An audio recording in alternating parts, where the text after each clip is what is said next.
আচ্ছা, তো এটা হচ্ছে তোমার একটা বাইনারি বিয়োগ, ঠিক আছে? তো দেখো, এটা হচ্ছে আমি হাতে করছি। তো এখন আমি ক্যালকুলেটরে করে দেখাবো যে কীভাবে করতে হয়।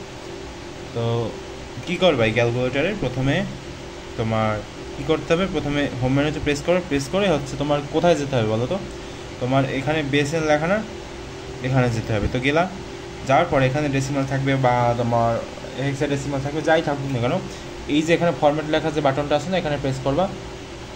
প্রেস করতে থাকবে যতক্ষণ না পর্যন্ত বাইনারি আসে। তো বাইনারি আসলো। তো এখন কি করতে পারি, এখন এই যে উপরের যে সংখ্যাগুলো না, 110011, এগুলো ইনপুট করবো। দেখো কীভাবে ইনপুট করতে হয়, তোমরা সবাই জানো যে কীভাবে ইনপুট করবো। 110011 ইনপুট করলাম। এখন কি করবো ভাই, এখন হচ্ছে আমরা বিয়োগ করব। তো বিয়োগ করলে এখানে বিয়োগ দাও, দেওয়ার পরে জিরো। দেখো এখানে কি কি আছে, এই যে এইগুলো সংখ্যাগুলো 0 1 1 1 0 1, এগুলো আছে না? তো সেটাই আছে, তো ভালো কথা। এখন কি করব, ক্যালকুলেশন করবো, সমান প্রেস করি। তো দেখো তো কত আসছে এখানে। কোথা থেকে শুরু করবা বলো তো? একবারে ডান থেকে শুরু করবা, ঠিক আছে?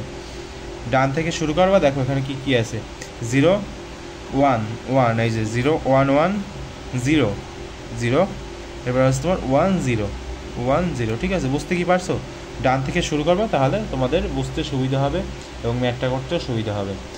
তো এই পর্যন্তই। তো তোমরা পরবর্তীতে যে আরও মানে টিপসগুলো দেখাবো, সেগুলো একটু দেখার চেষ্টা করো, তাহলে অনেক কিছু শিখতে পারবা। তোমাদের পরীক্ষা একবারে কাছাকাছি, তাই যতটা সম্ভব সময় বাঁচিয়ে হচ্ছে ক্যালকুলেটর দিয়ে ম্যাথগুলো করার চেষ্টা করবা। বুঝতে কি পেরেছো সবাই? বুঝতে পারলে তো অনেক ভালো।